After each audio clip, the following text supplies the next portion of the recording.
ng Mayo taong 2025. Galawang scammer. Pambubudol ng scam hub, bistado ng isang vlogger. Why are you muted? Why did you mute yourself, Adam? Let's speak, man to man.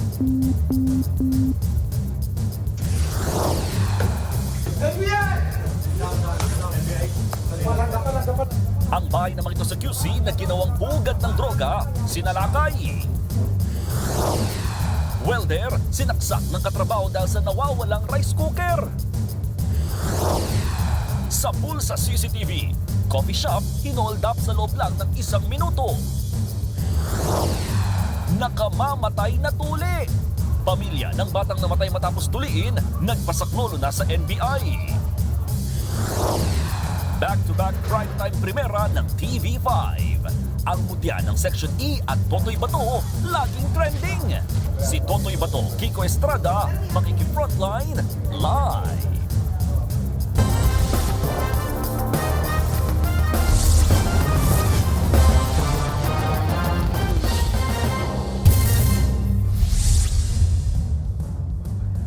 Sa loob lang ng 1 minuto, hinold up at pwersahang ninakaw ang mga gamit ng customer at staff ng isang coffee shop sa Caloocan. Walang kalaban-laban ang mga biktima na tinutukan ng submachine gun. Nasa frontline ng balitang yan si Ian Suyu. Maghahating gabi sa coffee shop na ito sa Maypaho, Caloocan, nagkaroon ng holdapan. Parang mga sigang pumasok ang 2 lalaking nakajacket. Dumiretso agad sila sa table ng 2 babaeng customer. Walang kabog-abog na kinuha ang tablet at iba pang importanteng gamit ng mga biktima. Agad-agad lumabas ang isa sa mga suspect na umakmapang huhugot ng baril. Habang ang kasabwat niya, tinutukan ng submachine gun ang mga trabahador ng coffee shop. Sa sobrang takot, ibinigay na lang ng mga empleyado ang laman ng kanilang kaha. Hindi pa nakontento ang mga kawatan. Binalikan niya ulit ang mga customer at meron pang kinuha sa kanila. 11:27 PM, lumabas ang holdupper. 1 minuto lang ang itinagal niya sa loob ng coffee shop, pero matinding trauma ang iniwan nito sa mga biktima. Natangay ng mga suspect ang 2 gadget at 2,500 pesos na cash. Agad-agad na na-report sa mga pulis ang holdapan. Kaya naman sa ikinasang follow-up operation, 2 oras lang ang inabot at naaresto na ang isa sa mga suspect. Nahuli rin ang kasabwat niya bandang 3:00 ng umaga. Yun nga lang, hindi na nabawi sa kanila ang mga ninakaw na gamit. Nakumpiska ang submachine gun na ginamit ng mga suspect. Kasalukuyan ng nasa kustodiya ng Caloocan Police ang mga holdupper. Mahaharap sila sa reklamong robbery at illegal possession of firearms and ammunition. Nagbabalita mula sa frontline, Ian Suyu, News 5. Nahack ng isang vlogger ang mga CCTV at computer sa isang hinihinalang scam hub sa Cebu City. Nang mabisto, kita sa video kung paanong biglang nagpulasan ang mga umano'y scammer. Nasa frontline ng balitang yan, ang ating News 5 Visayas correspondent na si John Aroa. Which part of the world are you calling from? You're asking if where are we calling from, right? Yes. Which part of the world? Oh, basically, we're local here in Abuja. Basically, capital of Nigeria.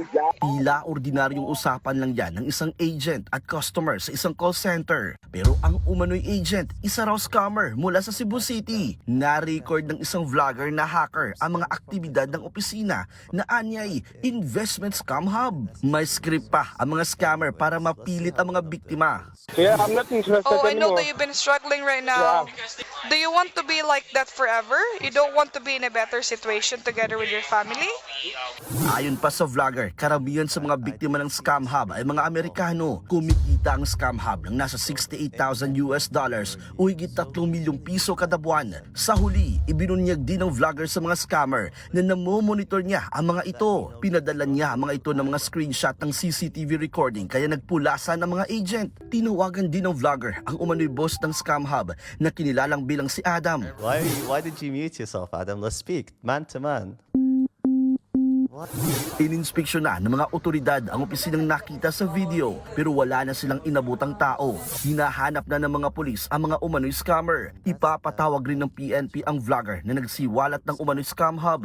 Iimbestigahan na rin ito ng Department of Information and Communications Technology. Nagbabalita mula sa frontline, Jan Arua, News 5 Visayas. Bistado ang isang bahay na ginawa umanong drug den sa Quezon City.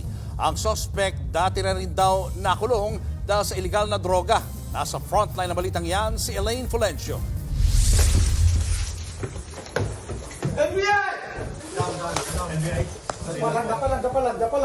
Sinalakay ng mga ahente ng NBI Dangerous Drugs Division ang bahay na ito sa isang subdivision sa Quezon City. Pag-akyat sa second floor ng bahay, tumambad sa operatiba ang mga pakete ng iligal na droga at drug paraphernalia. Inaresto ng mga pulis ang isang lalaking nadatnan sa lugar. Nadiskubre sa cabinet ng sospek ang itim na pouch na naglalaman ng mga sachet ng hinihinalang shabu. Nakita rin ang electronic weighing scale sa kwarto ng sospek. Ayon sa NBI, isang residente ang nagtimbre sa iligal na gawain sa lugar. They were alarmed na maraming nagpupunta dun sa bahay na yun na hindi naman taga doon. Posible rin daw na ginagamit na drug den ang bahay. The fact that maraming useful and marami pang unused, no? So it's possible that it's being used as a drug den. Base sa investigasyon, dati nang nasangkot sa illegal na droga ang sospek. He was a former drug pusher, no? Na nahuli na to before. It continued, but unfortunately, it was reported to us. So we can put a stop to his illegal activity. Maharap siya sa reklamong paglabag sa Comprehensive Dangerous Drugs Act. Nagbabalita mula sa frontline, Elaine Fulgencio, News 5. Tila wala nang makapipigil pa sa pagbabalik sa Lunes ng No Contact Apprehension o NCAP. Ang mga naging problema raw noon ng pulisiyang yan, aayusin na ngayon. Nasa frontline ng balitang yan, si Gerard de la Peña.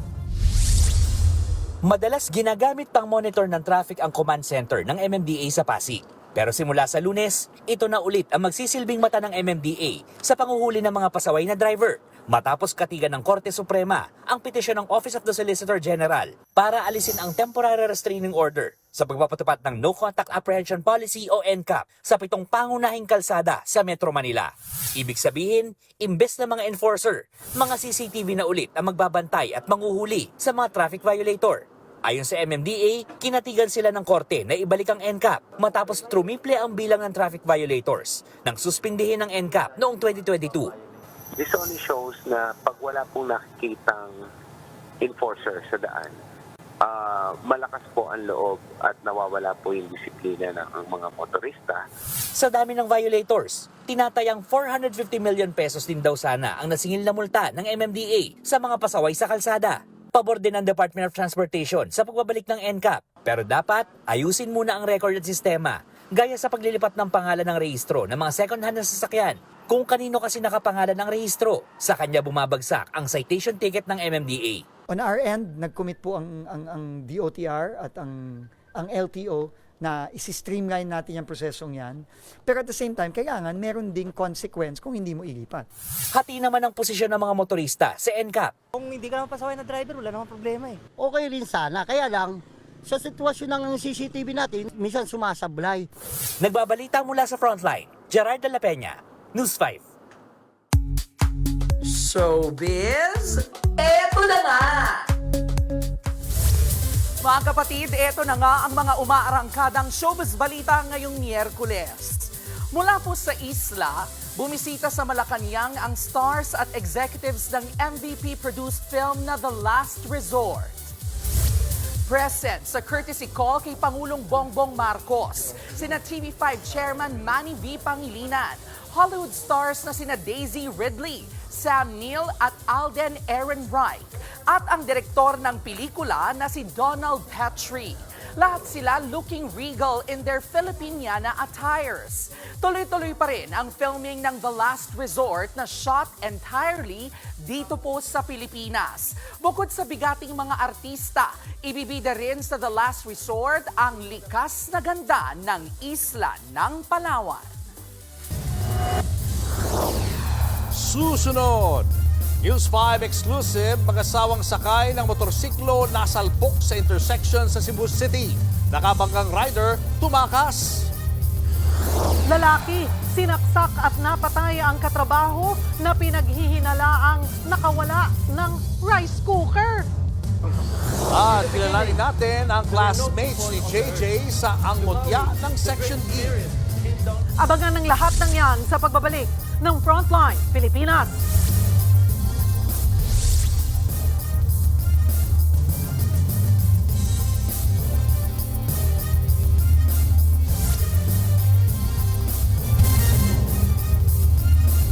Mga kapatid, Julius Babaw po. Nasa Middle East o sa amang dako ka ng mundo, manatiling may alam at may pakialam sa mga maiinit na balita dito sa ating bansa.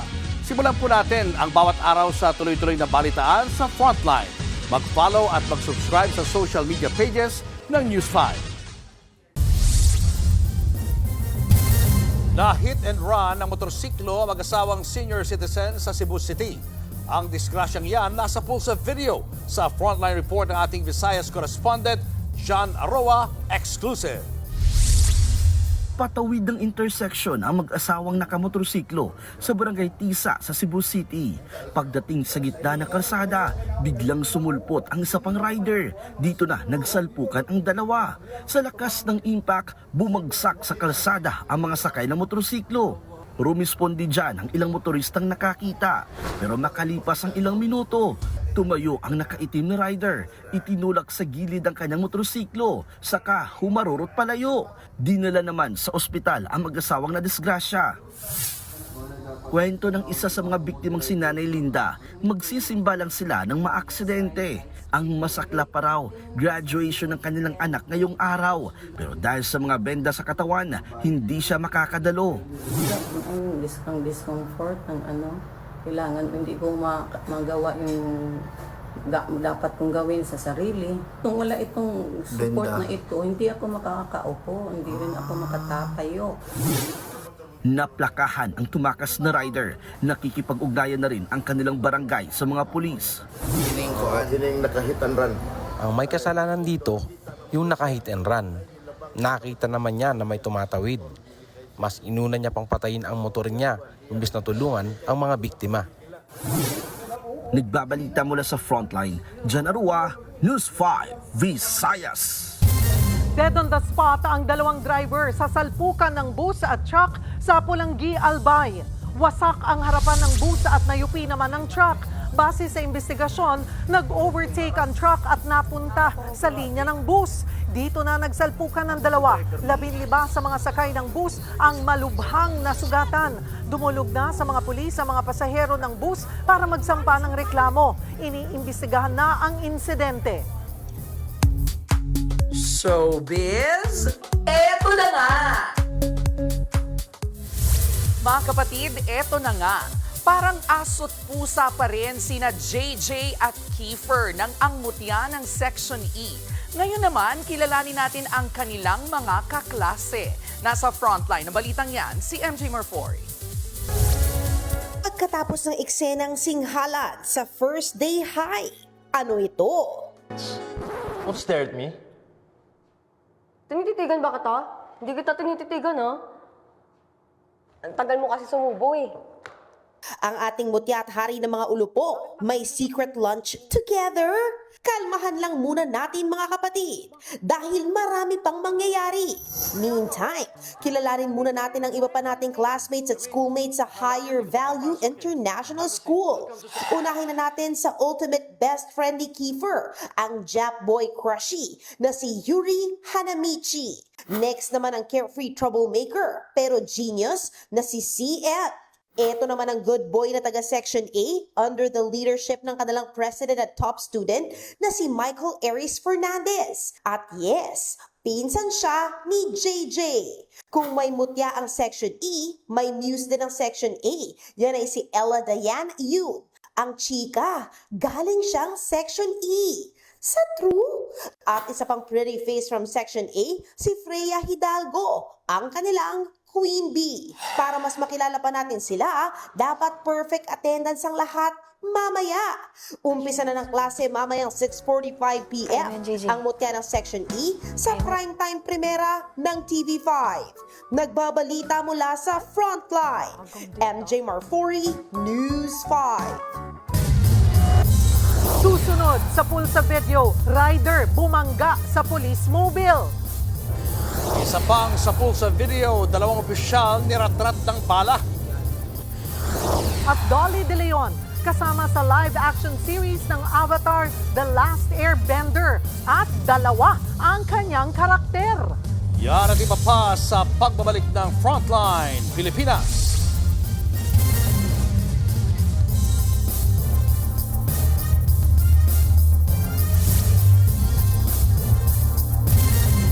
Mga kapatid, Julius Babaw po, nasa Middle East o saan mang dako ka ng mundo, manatiling may alam at may pakialam sa mga mainit na balita dito sa ating bansa. Simulan po natin ang bawat araw sa tuloy-tuloy na balitaan sa Frontline. Mag-follow at mag-subscribe sa social media pages ng News 5. Patay ang isang rider nang sumalpok sa police mobile sa Banga, Aklan. Sa kuha ng CCTV, tiyempong palabas ng highway ang motorsiklo nang dumaan ang isang police mobile. Matapos bumangga, nakaladkad ng ilang metro ang rider. Sinubukan pang isugod sa ospital ang biktima pero namatay din kalaunan. Kusa namang sumuko ang pulis na driver ng patrol car. Sa sa CCTV ang pamamaril sa 2 opisyal sa Mexico City. Sa kuha ng CCTV, makikita ang gunman na pinagbabaril ang sakay ng isang nakaparadang sasakyan sa Mexico City. Ang isa pang biktima binaril daw habang nasa gilid ng kalsada. Secretary at advisor ni Mayor Clara Brugada ang 2 pinatay sa pamamaril. Naako naman si Mayor Brugada na iimbestigahan ang krimen at pananagutin ang mga nasa likod nito. Nasagip ang isang pusa na ginamit para magpuslit ng droga sa bilangguan sa Costa Rica. Napansin ng jail guard na may nakadikit sa katawan ng pusa kaya hinabol niya ito. Nang mahuli ang hayop, nakuha ang halos 300 gramo ng marijuana. Inaalam na kung kanino ang ipinuslit na droga. Dinala naman sa animal shelter ang pusa na pinangalanang Narco Michi o Narco Kitten. Susunod, lalaking hindi makamove on sa kanyang ex, nagbantang ipapakalat ang private video nila kung hindi siya bibigyan ng second chance. Batang nagpatuli, patay. Ang doktor na nag-opera, peke raw. At kapatid, Prince of Primetime, Kiko Estrada, makakasama natin mamaya live. Tutok lang mga kapatid, magbabalik pa ang Frontline Pilipinas.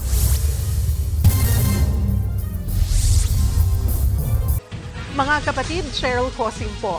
Nasa Estados Unidos, Canada o saan man dako ka ng mundo, manatiling may alam at may pakialam sa mga maiinit na balita dito sa ating bansa. Simulan natin ang bawat araw sa tuloy-tuloy na balitaan sa Frontline. Mag-follow at mag-subscribe sa social media pages ng News 5. Kulong ang isang lalaking hindi makamove on sa kanyang ex sa Quezon City. Pinagbantaan niyang ipapakalat ang mga masasela nilang video kung hindi raw bibigyan ng second chance ang kanilang relasyon. Nasa frontline na balitang yan si Elaine Fulencio. Tawag kami ng NBI May reklamo kami natanggap laban sa'yo. Hindi na nakaporma ang lalaking yan nang arestuhin siya sa coffee shop sa Quezon City. Ang akala niyang meet up nila ng kanyang ex-girlfriend, entrapment operation na pala ng NBI Organized and Transnational Crime Division. Suspect kasi siya sa pananakot na ipakakalat ang pribadong video nila ng kanyang ex. Ayon sa biktima na tumanggi nang humarap sa kamera, halos 1 taon niyang nakarelasyon ng suspect. Hindi raw niya alam na nagvi-video ito habang sila ay nagtatalik. Nang makipaghiwalay ang complainant, dito na raw nagsimulang manakot ang suspect na ipakakalat ang kanilang pribadong video. He wanted na magbalikan sila nung kanyang dating girlfriend. Pinipilit niya, tinatakot niya, patuloy na tinatakot. Nakuha sa suspect ang mga gadget na ginamit niya sa patagong pagkuha ng pribadong video. Itinanggi naman ng suspect ang paratang. Kung sumaman yung loob mo sa akin, sobrang pinagsisihan ko. At pinagbabayaran ko naman kung ano yung dapat kong pagbayaran. Maharap siya sa mga reklamong paglabag sa Anti-Photo and Video Voyeurism Act, grave threats, grave coercion, at violence against women and children in relation to Cybercrime Prevention Act. Nagbabalita mula sa Frontline, Elaine Fulgencio, News 5. Pinatay sa saksak ang isang lalaking pinagbintangang nakawala ng rice cooker sa Pangasinan. Ang masaklap, na misplace lang pala ng suspect ang rice cooker. Nasa frontline ng balitang yan, si mobile journalist Kayla Macantan.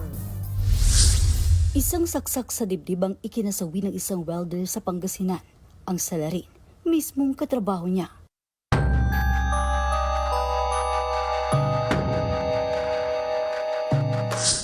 Hindi pa rin makapaniwala ang mga kaanak at kaibigan ng 52 anyos na si alias Ray, residente ng Antipolo, Rizal. Nawala na siya. Dead on arrival si Ray sa ospital matapos undayan ng saksak ng 41 anyos na katrabahong si alias Dong, tubong mga Tarim, Pangasinan. Sa investigasyon, pasado alas 6 ng gabi nitong linggo, kinumpronta ng sospek ang biktima habang nakikipag-inuman sa iba pa nilang katrabaho sa isang compound sa barangay Bulawan, Bugalyon. Nawawala raw kasi ang kanyang rice cooker na pinaniniwalaan niyang kinuha ng biktima. Iginait naman ni Ray na wala kinalaman rito. Nauwi sa matinding pagkatalo. Itong ating suspect ay lumabas sa kanyang barracks na may hawak na pong patalim at suddenly inundahan po ng saksak itong ating biktima. Itidawag ng mga testigo ang insidente sa Bugalyon Police na agad namang rumisponde. Inamin ng sospek ang krimen. Paliwanag niya, nagawa niya raw ang pananagsak dahil pinagbantaan siya ng biktima. Bagay na mariing itinanggi ng mga testigo. Dagdag pa nila, hirap na sa paglalakad si Ray. Kaya ni mag-amok ng away ay di raw niya magagawa. Nasa kustodiya na ng Bugalyon Police ang sospek na nahaharap sa kasong homicide. Nagbabalita mula sa frontline. Mobile Journal, Kayla Macantan. Eto naman na bad trip sa ingay kaya raw nanaksak at nakapatay ang isang lalaki sa Catbalogan, Samar. Nasa frontline ng balitang yan si Gary De Leon. Walang palagan lalaking yan ang arestuhin ng mga pulis sa Catbalogan City. Sospek siya sa pananaksak at pagpatay sa isang lalaki. Sa investigasyon, nag-iingay umano ang biktima habang nakatambay sa eskinita ng sementeryo sa barangay Ginsorongan. Napadaan ng sospek at nabad trip sa ingay kaya sinaksak ang lalaki. Napasigaw ang biktima. Narinig ito ng kanyang kapatid at agad na sumaklolo pero huli na. Na-discover po na may stab wounds po itong victim natin, ma'am, sa bandang likuran. May suspect po tayo, ma'am, na agad naman pinuntahan yung bahay po nila. Pero wala po doon nung... Kahapon, sa isla ng Sumaraga, nahuli ang sospek. Nakakulong na siya at mahaharap sa kaukulang kaso. Ayon sa mga otoridad, may problema umano sa pag-iisip ang biktima, kaya minsan ay nag-iingay. Nagbabalita mula sa frontline, Gary De Leon, News 5. Nagpasaklolo na sa NBI ang pamilya ng batang namatay matapos magpatuli sa lying-in clinic sa Tondo, Maynila. Peking doktor daw kasi ang tumuli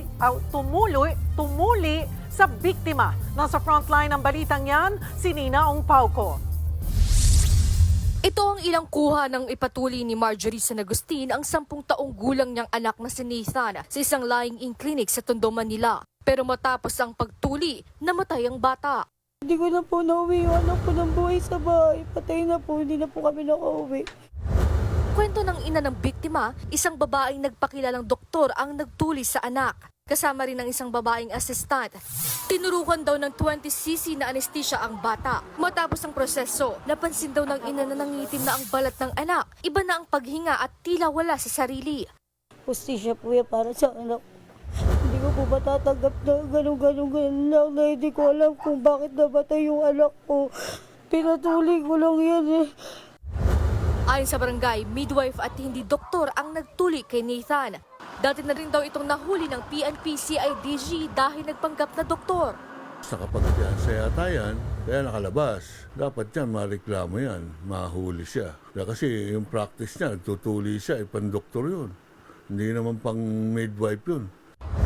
Ayon sa isang eksperto, kailangan maayos ang proseso sa pagtutuli. With regards sa anesthesia, depende sa weight ng pasyente. Pero dito, meron tayong parang minimum no, na mga 3cc. We do is maximum of 5cc. Halimbawa, with that 5cc, medyo pa rin, combative yung bata, masakit pa rin sa kanya. We do not do the procedure na at kailangan na nating i-refer sa hospital. Nagpasaklolo na sa NBI ang pamilya ng biktima. We will have the bata autopsy. With the result of the autopsy, whatever will be the result, we will summon the doctor na nagtuli at titignan natin kung may pananagutan ba siya. Wala pang pahayag ang lying-in clinic. Nagbabalita mula sa Frontline, Nina Ongpauco, News 5. Muling giniit ni Alvin Ke na wala siyang kinalaman sa pagdukot at pagpaslang sa kanyang amang si Anson Ke. Kanina, nagsumite ng sinumpang salaysay si Alvin Ke sa preliminary investigation ng Department of Justice. Ayon sa kanyang abogado, makakatulong ito para maaresto at mapanagot ang tunay na mga suspect sa pagpatay sa Phil-Chinese businessman. Patuloy rin daw makikipagtulungan si Alvin sa ginagawang investigasyon.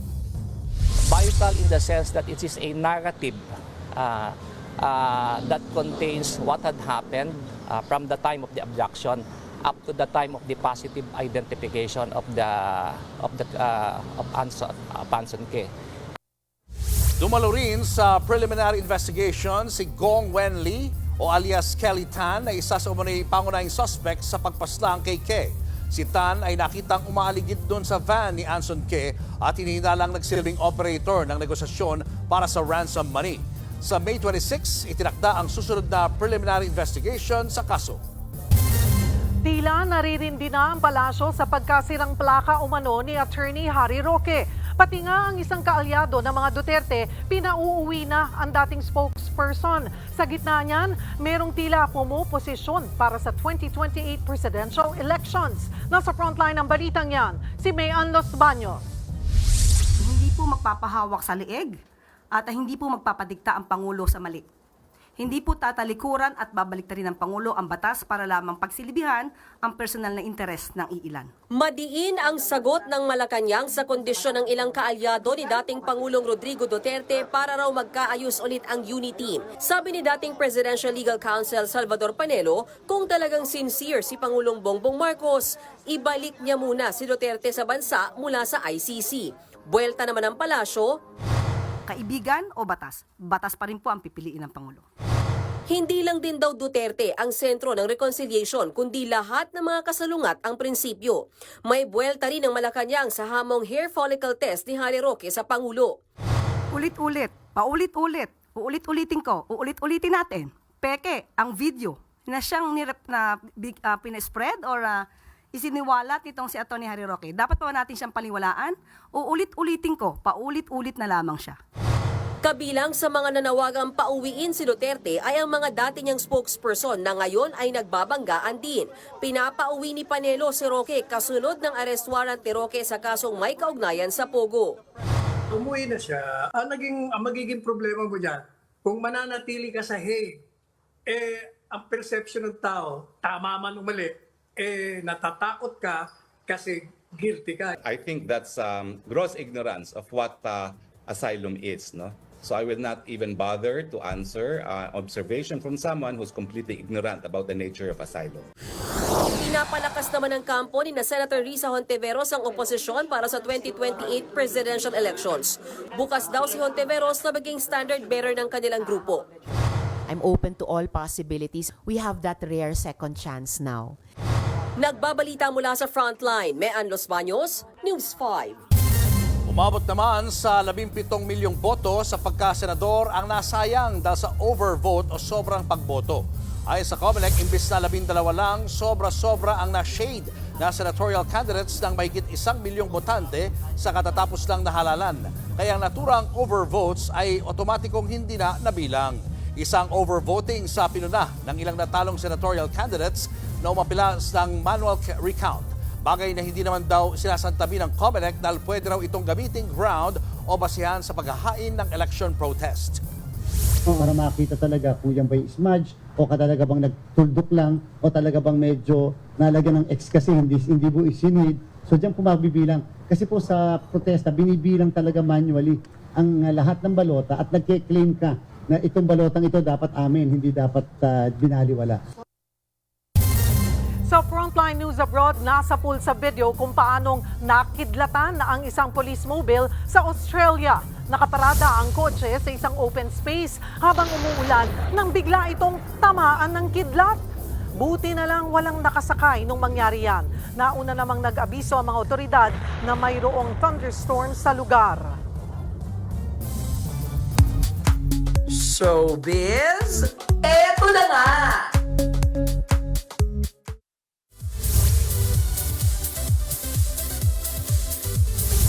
Mga kapatid, eto na nga, 2 karakter ang gagampanan ng nag-iisang Dolly De Leon sa hit series na The Avatar: The Last Airbender. Kambal na tagapayo ng kontrabidang si Azula ang role ni Dolly. Siya si Lo at Lee ng Fire Nation. Cast din ng Avatar ang film actor na si Jonjon Briones. Siya naman si Piandao, na isa ring taga Fire Nation at magiging mentor ng isa sa mga bida. Masasabi niyang Filipino-led ang Avatar dahil ang mismong lead star na si Gordon Cormier ay si Ang ay isa pong Filipino-Canadian. Ito pa ang matindi. Mula po emosyon hanggang aksyon. More than 100% daw ang ibinibigay ni kapatid Prince of Primetime Kiko Estrada sa kanyang role sa Totoy Bato. Nasa frontline ng balitang yan, si MJ Marfori. Mga eksenang pampelikula ang level at higit pa. Yan ang ibinibida ni kapatid Prince of Primetime Kiko Estrada sa lalo pang tumitindi na mga tagpo sa Totoy Bato. Kwento ng castmate si Kiko, method acting levels ang bigay niya kada eksena. Kahit wala raw kasi sa kanyang camera, in character siya. Dapat, that's my respect. Respeto ko po yun sa kanya at sa mga ibang co-stars ko. Ang Totoy Bato ay adaptation ng 1970s classic film ni Fernando Poe Jr. at sinisikap ni Kiko na bigyan ng hustisya ang pagganap niya sa karakter na unang ginampanan ni The King. Yung sa akin lang, just to have the essence of FPJ, kung ano yung pinaglaban niya noon, fighting for his family, fighting for yung mga tao niya, yung mga taga-Pook Paraiso. That sense of nobility, that sense of stoicism, yun yung parang gusto ko ma-attract na sana makita ng mga tao and exudes FPJ-ness. Is that a word? Bukod sa mga aksyong eksena, bida rin ang love story nila ni Emerald at ang may kurot sa pusong relasyon nila ng kanyang ama sa serye na si Joko Diaz na kanyang tiyuhin in real life. Napapanood ang Totoy Bato weeknight 7:15 p.m. pagkatapos ng Ang Mutya ng Section E sa primetime premiera ng TV5. Nagbabalita mula sa Frontline, MJ Marfori, News 5. Eto na nga mga kapatid, kasama po natin dito sa Frontline Pilipinas, Totoy Bato himself, Kiko Estrada. It's an honor to be here. Maraming salamat. Grabe. Yeah, to be with legends, Uy, I am legends honored. talaga. Yeah. Pero batong-bato ka na ba? Grabe yung hirap mo ha. Papunta na yung batong yan. Papunta na tayo dyan. Parang di totoo pakita nga. Oh. Ayun. Wow! May ganon. Got some. Pero oo, Yeah. nakita ko kasi from lumuhod at saka yung katawan niya ngayon talagang Maraming salamat. Bato na talaga. bato na siya Dedication at pagmamahal sa trabaho. Oo. To be honest. At yeah, I hope everyone supports the show. Mga kapatid, Totoy Bato, weeknights 7:15 p.m. Yeah, bago po yan ng Batang Quiapo at pagkatapos po ng Ang Mutya ng Section E. Yeah, and it's a wonderful show. And I can't believe that my show is a part of it. Sandwich. Oo, kasi from kilig-kilig, tapos ito. Maakson. Ito na maakson. Bakbakan naman. Ating prinsipe. Nakakahiya Prime po. time. Ano ba sabi mo yun ang tawag sa'yo? Nakakahiya pero thank you. May pressure ba? Yeah, of course, but Mama said pressure makes diamonds, so. Aha, yes. Tsaka yung kay Lolo, syempre, ang galing na aktor. Nandun ba yung Paquito pressure? Diaz. Opo. Paquito Diaz. It's more of my lola. Kasi Lolo Paquito, siya yung tipong tao na lagi kang susuportahan no matter what. He has your back. My lola is the type that would watch. And will critique everything. Tapos sabihin sa'yo, ko, parang okay naman yun, pero galingan mo pa. So she's a constant force that I hope everyone has at home. And to more women like that. Yeah. And of course, Totoy Bato, ang original niyan, The King, FPJ. Ang idol ko. Who happens to be your ninong. Yeah. How does it feel na ikaw ang gumaganap ngayon? From those late nights na naririnig ko silang kumakanta dun sa patio, dun sa bahay ni Lolo Paquito, na hindi nila ako pinapatulog. It's an honor to be FPJ. And I always wanted to play the King. And I will hope that. Thank you. And out of respect to my legends, you know. Mainit ang suporta sa'yo ng ating mga kababayan. Mamaya, after ng Mutya ng Section E. Please. At yan ang mga balita at impormasyong dapat nyo malaman sa araw na ito. Mga balita para sa mga may alam at may pakialam. Kami ang inyong mga kasangga sa Frontline Pilipinas.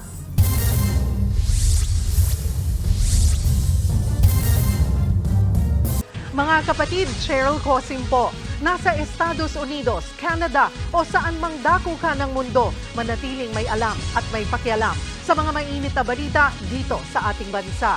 Simulan natin ang bawat araw sa tuloy-tuloy na balitaan sa Frontline. Mag-follow at mag-subscribe sa social media pages ng News 5.